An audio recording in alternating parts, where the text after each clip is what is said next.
Okay, let me walk you through the Saturday workout where you don't need any equipment. Starting with the warm-up, first is 90-90 breathing for 2 minutes. So as we did before, just feet against the wall like this, 90-degree angle, lie down, relax, one hand on your chest, one hand on your belly. And as you breathe in through your nose, you want to make sure that your top hand stays still and only your lower hand, your bottom hand, is moving up and down. Like so, to make sure you breathe, you use your diaphragm to breathe into your belly. Let's go for 2 minutes.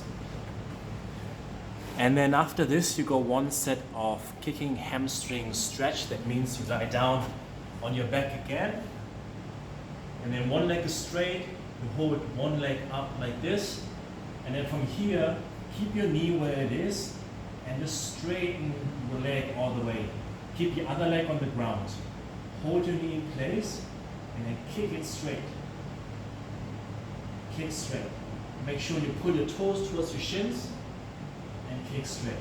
If you want more stretch, you can pull your knee closer to you and then kick straight. You will feel a lot of stretch in your hamstrings and go around, what did I say, 15 times per side. And then after this, T-spine rotation. So I want to warm up and increase mobility in your shoulder and your upper body. So what you do is from here, you sit back into your heels. One arm goes down, one arm goes into your neck. Just place your hand in your neck. Don't grab your neck like this. Hold your arm, place your arm in your neck, and then you lead with your elbow down to the hand, and then press all the way up to the ceiling. Down to your hand, press up and look up to the ceiling, press the other hand down to the floor, and look for the rotation in your upper body. Do this 15 times per side. Hip hinge with dowel. Okay, you don't need a dowel if you don't have one, but I just wanted you to practice the hip hinge movement, which we covered last time you were here. So what you do is stand around hip width apart, and then your toes slightly turned out, and then move your hips all the way back. So in this case, I want to try to move my hips and bring it towards the wall. And move it all the way back. Very important that you keep a neutral spine, keep this little natural arch you have, and keep your chin down. So if I would put a dowel in my back, I would have some space in my lower back and some space in my leg and 3 contact points. So move your hips all the way back. Notice how my knees are slightly bent and they're not moving forward. And the moment I'm moving forward, I'm descending down into a squat. So I don't want that. If I want to squat, then I would do a squat. But this is now a hip hinge, where I keep my knees in place and just move my hips all the way back. Keep my back straight. I almost feel a stretch now in my hamstring, which is good. And then from here, load your hamstrings and your glutes and use those muscles to press your hips back forward. At the end, like in a squat, lock your hips, squeeze your butt. Here, go back. And lock. Back, back straight, hips all the way back, shift your weight backwards and forward. Okay? Go 2 sets of 15 times per side just to get used to the movement. So next one is, so this was the warm-up. Now we're going into the actual workout. We're going to use body weight, was it hip thrust? Okay, if you have a bench or a couch,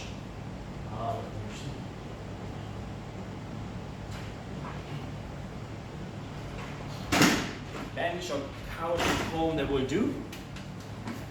So we just lean against the bench, just roughly, the bench is placed roughly under my shoulder blades, hands on the side, feet in front of me, and then lift your toes up off the ground so your heels are in contact with the ground.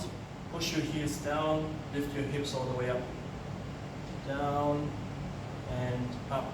When you're moving up, keep your chin down, look straight ahead, and really squeeze your glutes. Come down, up, and squeeze. Do it 10 to 15 times. If you want to make it a bit harder, go up, hold it, 2, 3, and then go down. Up, hold it, 1, 2, 3, and down. Okay? The next one is shoulder taps. So simply go down into a push-up position. See this? And then from here, keep your feet slightly apart, and then just tap your shoulder slowly and controlled. Tap, tap, tap, tap. Make sure you don't move your hips around too much. Keep your core tight and minimize any movement here in your lower body. So you go here, core is tight, tap, and tap, and tap, tap, okay? So we do this, how many times? Body weight for 40 seconds. So 40 seconds you keep tapping the shoulder, alternating arms.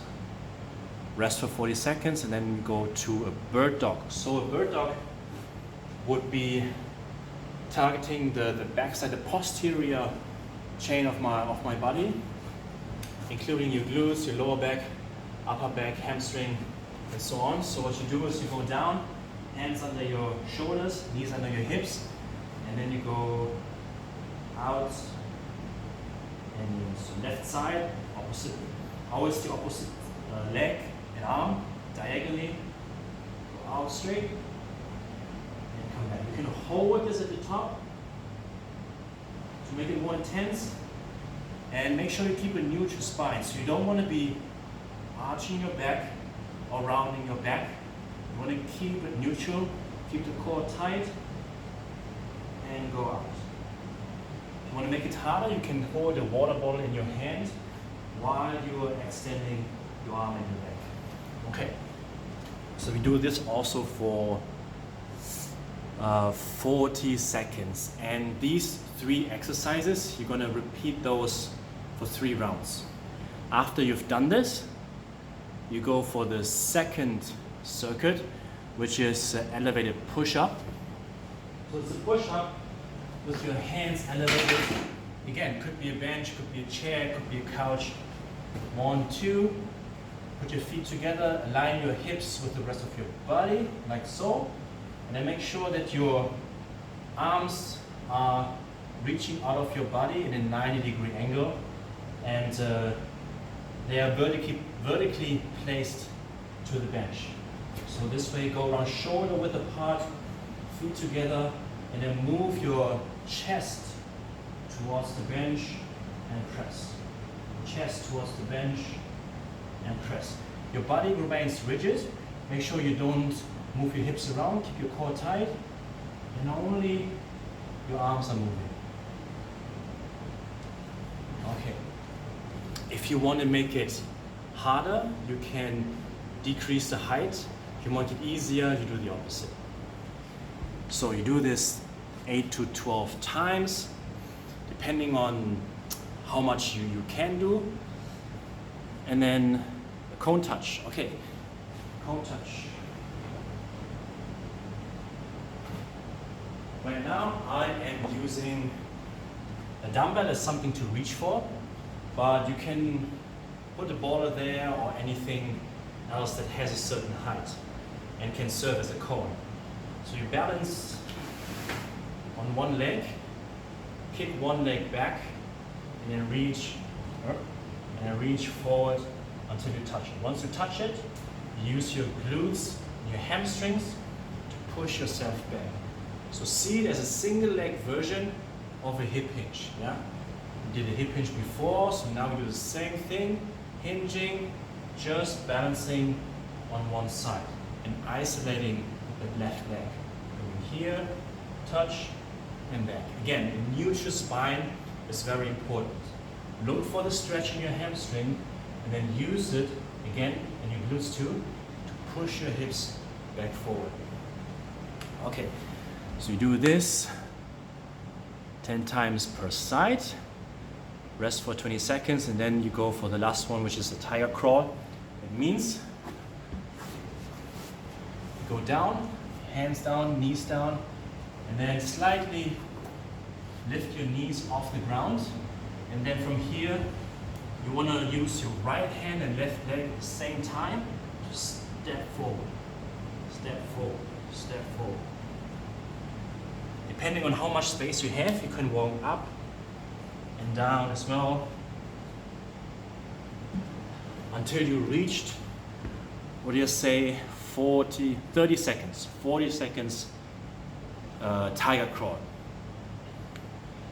If you want to move forward or backwards depending on your space, but make sure that you keep moving for 30 seconds. And then this is your second tricep, your second circuit, and you repeat this another 2 times. So you have 3 rounds in total, okay?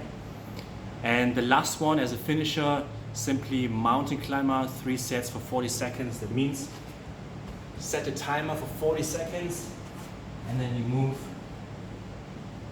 go into push-up position, move, run your legs forward, like so, keep your core tight, a neutral spine. This will bring up your heart rate and can be seen as a core stabilization as well as cardio exercise. I think that's a good finisher, especially when we don't have any cardio machines around. After this, after this you can go back to your breathing, you can do your own stretching to cool down, but this is it so far with the program. I hope this video will help you and can guide you a little bit better through the steps. Let me know if you have more questions. Have fun.